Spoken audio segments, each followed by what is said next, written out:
Сайн бацхан уу. Энэ удаагийн сурлуулалтаараа бид тэрэлжид 20 кВт-ийн батарей систем сурлуулахаар ирсэн байна. Траничун систем ажиллаж байгаа.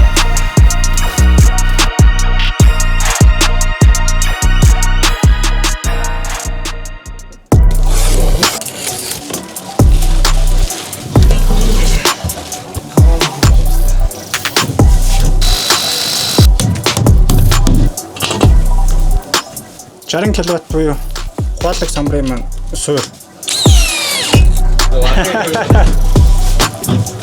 За энэ маань 60 кВт-ийн AI суурилсан ухаалаг самбар байгаа. Энэ маань тухайн айлынхаа хэрэглээг зохицуулах үүрэгтэй.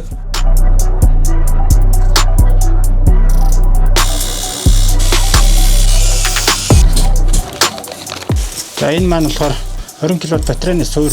Энийгээс суурлуулчаад батарейгаа дээрэн шууд угсрах. Яг энэ ховлт таараад явд батарей.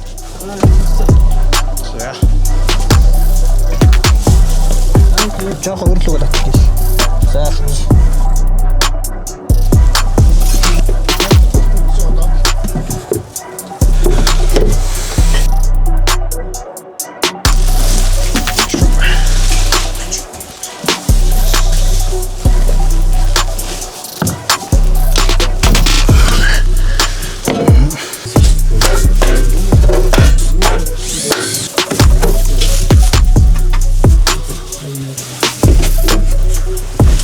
Юунаас инвесторээс гитвей рүү. Тэгээд гитвейс хэрэглэгч рүү өгөх. Үндсэн холболтуудаа хийх.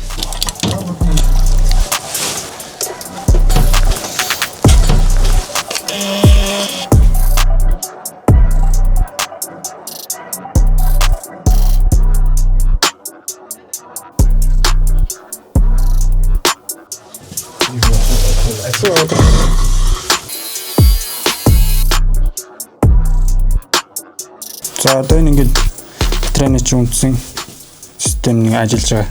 За энэ ингээд гитвей. Одоо энэ гэрээд гэж яваад төвийн шугам. Төвийн шугамаас танах одоо ингээд 11 кВт-ыг авч байна. Хоом гэдэг нь танаа гэрээ хэрэглээ бол энэ 2.3 кВт.